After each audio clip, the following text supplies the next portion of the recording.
সিনেমার পোস্টার দেখে চোখ কপালে।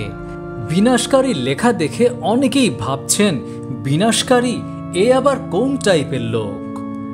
কেউ হয়তোবা ভাবছেন অমুকে নিশ্চয়ই পারিবারিক অনুষ্ঠানে গিয়ে এক প্লেট বিরিয়ানি খাবার পরেও 4 জনের খাবার শেষ করে ফেলবে, সেও তো এক ধরনেরই বিনাশ।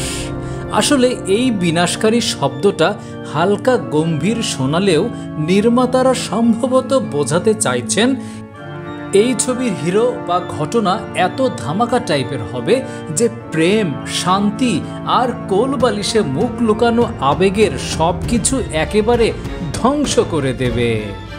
এই রকম পোস্টার দেখে মনে হয় হিরো ঢুকবে আর ব্যাকগ্রাউন্ডে বাজবে আসছে বিনাশ, যার এক পা পড়লেই ভিলেনের হবে সর্বনাশ। এই বিনাশকারী কে? প্রেমের সম্পর্কের, মশার, নাকি আগুন লাগা অফারের, যেই অফারটা কেউ পায় না তার? আসলে তাণ্ডব মানেই তাণ্ডব।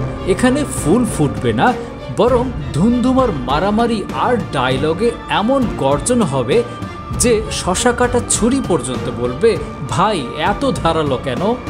তো ভয় পাওয়ার কিছু নাই, এটা সিনেমার ধামাকাধারী মার্কেটিং। বিনাশকারী মানেই সে যে আসলেই সব ধ্বংস করবে তা না, তবে সিনেমা হলে আপনার পপকর্ন বিনাশ হবে, এটা শিওর।